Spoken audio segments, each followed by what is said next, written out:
So how's it going? I can't say I've ever been told I was famous before, so that's kind of a good feeling. I've got to admit, this is a very surreal moment for me. I guess it was about 14 years ago. I was a freshman or a sophomore in high school, and I was kind of out here with you, kind of nervous, terribly nervous, just to have my name called. So now to be speaking to a group that's probably, I don't know, 9 times the size of what I was in then is a little bit intimidating. So if you don't mind, I'm actually going to take a photo of it. So if you guys could all just say cheese on the count of 3, I would really appreciate it. So 1, 2, 3. Cheese. Hey, I got 2 of them. Kind of helps break the ice too. So this was actually my first piece. I did this, I shouldn't say my first piece. I had been drawing, painting, doing whatever it was to isolate myself from the world since I was an infant, I would assume. I can remember being at my grandparents' house that are here today, and they lived on a lake, and everybody's outside going out and playing on the lake, and I would just lock my room in his office and just draw. So I had decided roughly in the 7th grade that I wanted to design sneakers. I was terrible at sports. Actually, I have a good friend here who kind of played basketball with me when I was a kid. He could tell you how terrible I really was, but I was really, really good at drawing. So I turned drawing into my sport, so to speak. So I decided that the closest way I was ever going to get to Michael Jordan was to try and design his sneakers. So in 7th grade, I decided I wanted to do that. And for some reason, in most of the world, I would actually say, I wouldn't just call it the Midwest or anything like that, we associate design with engineering. Engineering, to me, is math and numbers, and I am absolutely terrible at that and have no desire to ever do any of that. But for some reason, I decided to go down that path. So for the bulk of my freshman year of high school, I was in CAD programs and doing all this stuff, and then one of our high school art teachers at the time, Jeanette Meridew, who I had as an elementary teacher as well, came to me and was like, what are you doing? Why are you not coming and drawing? Why are you not doing this stuff? So I actually dropped all my CAD classes, and the last 9 weeks of our semester, I did this. I'll be honest with you. I had no idea what I was doing when I was doing any of this. All I was doing was, there's probably like a 1/4 inch of acrylic paint on this thing. I was just mixing colors and throwing all this stuff on it. But for some reason, it won. So what it taught me was to just kind of work my way through stuff and figure life out. So by the time I got to my sophomore year of high school, I was spending at least 1 period of the day in the art room, sometimes 2, to the point where I was getting pretty good at manipulating my teachers into letting me do what I wanted to do, which was pretty much just design shoes. This wasn't the final design by any means, because obviously it's on some notebook paper, but this was my interpretation of what designing was at that point. And I didn't necessarily learn this lesson when I was a sophomore in high school, but I really wasn't designing. I was still drawing. This is basically an illustration that I just modified some changes of an Air Jordan 17. But my point is that I had to learn that designing was more about capturing what you can see in your head, but you can't physically see. So as I got into my junior year of high school, I've always been very rebellious. I just don't really like to be told what to do. The word no is not something that I really enjoy. So I would always try and figure my way out. So at this time, I was still just drawing shoes and doing whatever I wanted to do. And my art teachers forced me into doing this project up here. Obviously, this is not a shoe. So the assignment was to go out and basically take a photograph of a flower and then alter it digitally in this new revolutionary program called Photoshop, and I'm sure every one of you kids have been using since you were like in 2nd grade. So what I decided to do was actually go and find a flower that was dying to tell them that I had no interest in doing this project. I shot this, I went in, and I was like, well, I'll put some purple in it so you can see the color fading and all that fun stuff. Literally did this project as quickly as possible so I could get on to what I really wanted to do. Ends up winning a gold key. I think the thing that it really taught me, though, was looking back at no matter what you're doing, whatever feeling it is, if it's anger, happiness, sad, or whatever it is, if you put that emotion into your art, people are going to resonate with it. People are going to understand. People are going to want to come back and see a part of it. They're going to gravitate towards it, ask questions, and feel things about it. So it was actually a really big lesson. My final one, though, this was my final piece in high school. Not necessarily my final piece, but one of them. This was what I had sent towards my portfolio. I knew that I wanted to go into art, obviously. I knew that I had to get a design degree. My degree is actually a Bachelor of Fine Arts in Industrial Design, specializing in product design. I always feel terrible when I have to tell that whole line. You know, you can just hear somebody say they're a doctor. Well, you know, I got to say this huge line of a degree. But the point is I was going to CCS. That's where I knew I was going to go. I'd considered basically 3 places. St. Francis was one of them. CCS was another, which is in Detroit, and then the other one is Art Center in Pasadena, California. Art Center and CCS are considered 2 of the best art schools in the world, not just the country. And I basically put this together. This was a drawing that used marker, ink, pencil, pen, paint, anything you can think of was pretty much on this. I thought it was like the best thing I'd ever done at the time, and it probably was from a skill and technical turn, but I didn't really win anything with it. I didn't get anything out of it, and it kind of hurt me. But like looking back on it, this was something that really taught me that no matter what you're doing, if you're doing it for yourself, it's a little bit selfish. You're the only person that's going to associate with it, which I think coming into design was a big thing that I really had to learn, which I'll be able to touch back on much further down in a few slides. So this was a drawing that I did my freshman year of college, and I literally did thousands of drawings my freshman year of college, but this was the one that kind of stuck out to me because this was the first time that it really proved to me that I kind of had an idea of what I was doing. As weird as that sounds. Going to CCS, and I think this kind of goes back to what's been said from the beginning about all the teachers in the region. I thought when I went to CCS, I was going to just be this small kid from a very small town that was really way behind everybody. And that was not the case at all. Not to sound arrogant, but I was easily one of the top in the class. And I completely credit that to my high school program, simply because I had kids that were in my school that went to major cities, Chicago, New York, that literally had only had 1 art class and just decided to devote their whole college education to getting an art degree, whereas I had upwards of 20 plus classes. It was really a special thing for me. So when I made this drawing, it proved to me that I could create something that I had never seen before. It was something that I knew other designers hadn't been doing. I hadn't seen it in the shoe world, and like you said, I have a lot of shoes. I have over 400 pairs of shoes. So if I hadn't seen this, I knew that I was on to something. So it wasn't perfect. You know, they were seniors that were doing better stuff, but it kept me motivated and kept me going. So the following year, I did this, which this was all by hand with marker, just if you want to have any idea of how I'm doing some of these things media-wise. This thing got me very well recognized, not only within my school, but by former graduates of our school.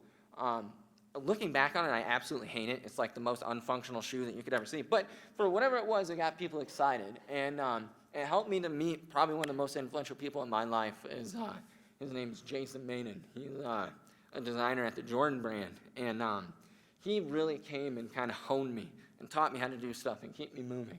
I'm surprised to be a little emotional about that, but it helped me to understand that I was doing the right things. So it led me to getting an internship within Nike at Converse, which took me to Boston, Massachusetts, where I got to basically learn how to create product and have an understanding that like what you're drawing can be mass-produced and can make money. There's always this theory that you're a starving artist. You're never going to go anywhere with it. You're never going to function. You're never going to be able to survive. How are you going to pay for bills? How are you going to raise a family? You're just drawing stuff. It's not true. And that internship really proved that to me. Especially when I heard, I love my wife, but I'm going to call her out on it. Her internship at the time, she was making like $8 an hour, and I was making 16. So I was like, this is great, you know. So I was really, really thrilled. So when I came back from that internship, I was trying to take everything that I had learned and put it into my junior year. This was actually a poster that's, I don't know why I made it so big, but the poster's like 10 feet long. But it got the story across, I guess. But the idea was telling just this story through product, and it's not just a shoe. It associates with athletes. It's not just there to make them perform. You're bringing in like I think it was 72 dots on the toe. That was like the most points that a player scored in the game, so I put it on that. So I was learning to tell all these stories, and then by the time I got to my senior year, I had to work on my thesis. And my thesis, I literally spent a year on, and that's actually my brother-in-law's foot. He's not here today, but that's his on the left that I used in ink. The whole idea was to take everything that I had learned so far, take this beautiful drawing style and this beautiful emotional connection that you could get out of a product, and then also this function and this story, and put it into a whole shoe, where I kind of tried to rethink how to make a natural motion shoe. So at the end of your senior year at CCS, they bring in all these companies. I mean, any company you can think of, BMW, Porsche, GM, so that's some automotive stuff, Nike, Reebok, New Balance, Motorola, just anything you can think of, they come through to you, and they come and talk to you. And I was in talks with a whole group of places, Nike, one of them, Adidas, one of them. New Balance was the most intriguing to me. And the reason why New Balance was the most intriguing to me was because they gave me a spot in the advanced group. I had always felt that I was better at creating bigger ideas than creating something that everybody's relatable to. So after I graduated, I knew that I was going to be starting at New Balance in roughly September of 2007. I literally had the greatest summer of my life. I didn't do a single thing. I hung out with my wife. I pretty much moved into my in-laws' house. It was amazing. So if you get a chance to take a break between your senior year of college and your real job, take it, because it's amazing. So I went to New Balance, and the odd thing to me was that New Balance is a good company. They're really fun. They're really nice. They're a small company. They're still privately owned. It's a really special thing to them, because every other footwear company is this big public place. But they were a little naive to what was going on in the world at that time. So the internet is obviously fully in boom at this point, but there is a bunch of design communities that were popping up. And there was a lot of online competitions that were going on. And I wanted to take a chance to do that online competition simply to see where I resonated, because the bulk of the people that were doing these competitions weren't just US based. They were from Brazil, they were from Italy, China. Like, it was a real global community. So I created this right here, and it was about 150 entries of what I would consider to be my peers. I've made connections with all of them, and all of us have went on to do some pretty good things. The one thing you'll learn about art and specific design communities, it's a very small community. So 150 may not sound like a lot, but that's a lot. There's probably only 300 shoe designers in the world. So when I won this, it really proved to me that it's like, okay, yeah, you were doing well at CCS, you were doing well in high school, but now you're doing well on a global scheme. You have what it takes to kind of compete. It kept motivating me. So that led me into this project here. When I was at New Balance, I kind of had to take these drawings and actually start making money for a company, which is kind of a weird thing. You know, you're only as good as your last drawing, so to speak. And when I was there, my role was to basically pigeonhole areas of the company that they were failing at. Areas that they couldn't succeed at, they didn't have product in or anything like that. The first one that I noted, because New Balance is heavily a running company, is this natural motion boom that was going on. People were starting to run barefoot, but they still needed a thin layer to protect them. So this was the concept that I came up with. It was basically a shoe that puts you right on the ground. It didn't actually come out this way. It came out later on, but the whole point of it is that it ended up selling close to 6 million shoes. And I was a huge part of that, so it kind of taught me. I was like, all right, you're getting this right. You're understanding, you're learning the process, you're figuring out how to actually affect business that affects the world. So from there, I actually took a complete 180, and I got a little bit tired of New Balance and how I wasn't personally growing there. It was completely me. It wasn't the company. I later learned that. It was just, I'm a very impatient person. I already told you I don't like the word no. So it was like I had to find a way to get myself moving quicker. So at that time, I was doing a lot of freelance work and idea generation for a future Jordan product through my mentor, Jason, like I mentioned. So doing stuff for Carmelo Anthony, Chris Paul is on the right. These are huge basketball players if you're not aware of it. And then Michael Jordan would be the top left. So it was giving me an opportunity to see what it's actually like within that and getting real-time feedback from some of these people. I was committed to leaving, 100% leaving Boston and going to Portland.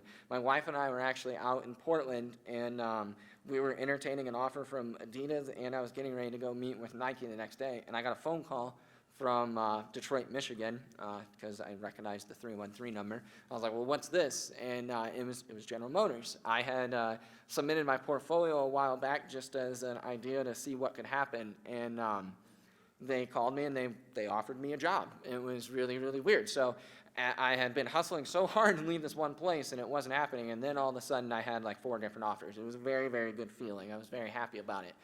But when it came down to it, I took GM over basically what I would consider to be my dream at the time, and even maybe a little bit now. I took GM simply because it gave me an opportunity to challenge myself in a new way. I had already done shoes. I knew how to do shoes. I knew that if I left shoes for a little bit and I hustled hard enough, I could get back into shoes. But I didn't know if I could ever get back into cars again. So I wanted to take that. My favorite thing about GM the first year that I got there was they allowed me to keep a blog that I had started. I had started a blog roughly in 2009 when I was at New Balance just talking about footwear design. And believe it or not, there's a lot of sneakerheads out there, and they follow me. They like to hear what I have to say. So when I told you that I wanted to be a footwear designer in 7th grade, the main reason that I wanted to do that was because of the guy illustrated right there. His name was Tinker Hatfield, and he was reading my blog the whole time, and I got to meet him, and it just fulfilled everything for me. It was my dream come true. I've managed to build a full relationship off of that where he's influenced everything that I do, and it's been pretty incredible. So from there, this little blog has gotten me to meet Kobe Bryant, meet LeBron James, meet anybody that you can think of from an athlete, and just talk design and shoes and ideas with them. It's been able to catapult like my view on life. It's just incredible to me what I've been able to do with just writing some words, because I never considered myself a writer. I still don't. I have to have my wife proofread everything I do. I screw up then and then. So all of you people that are winning all your art awards or your writing awards, you're amazing to me, because I can't even get it right when I write a few paragraphs. So I was very grateful that GM allowed me to keep doing this, and they really loved that I was doing it because they knew that it would influence product like this. So this was my first official program when I was on GM. The bulk of the stuff that I do at GM, I can't even talk to you about right now, so I kind of had to wait until press stuff was coming out. So technically this is a 2014 car, but I was working on it in 2011.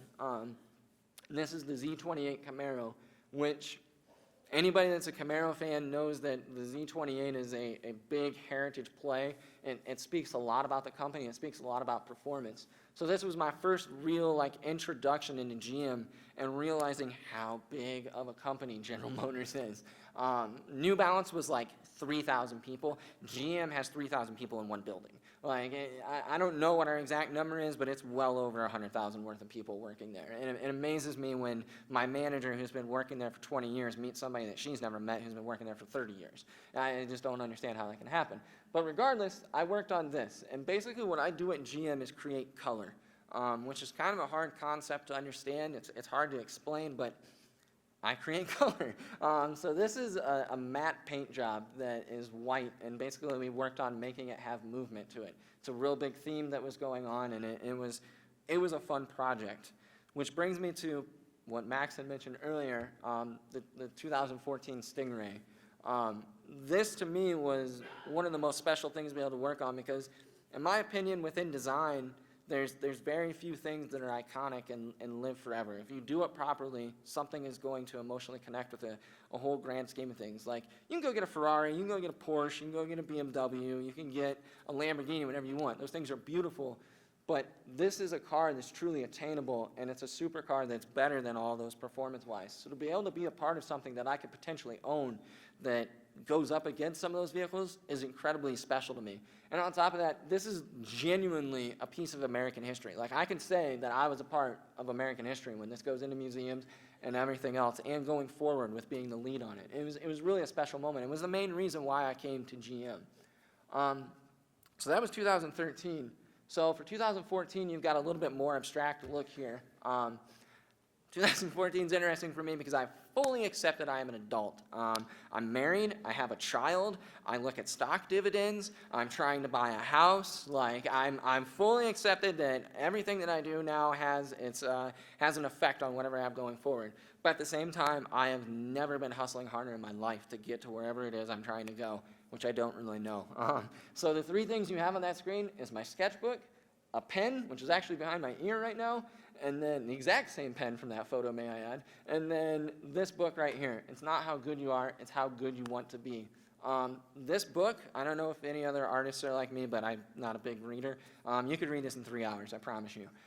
It will motivate you, it will keep you moving, because basically it teaches you, yeah, you can draw, you can paint, you can do graphic design, you can do whatever you want, but it's how you look at it, and it's how you view it, and it's where you take it, you know? Don't just rest on your talents, make those talents work for you. That whole collection right there is like $35, and it's gonna inspire me for the rest of my life. So, in closing, I feel free to hit me up at any time. My email address is bgolliff@gmail.com, bgolliff on Twitter. If all of you guys emailed me in one day, I won't get back to you very quickly, but people email me frequently, and I do my absolute best to get back to them. So if you have any questions about design or anything like that, hit me up. Congratulations to all of you guys, and thank you.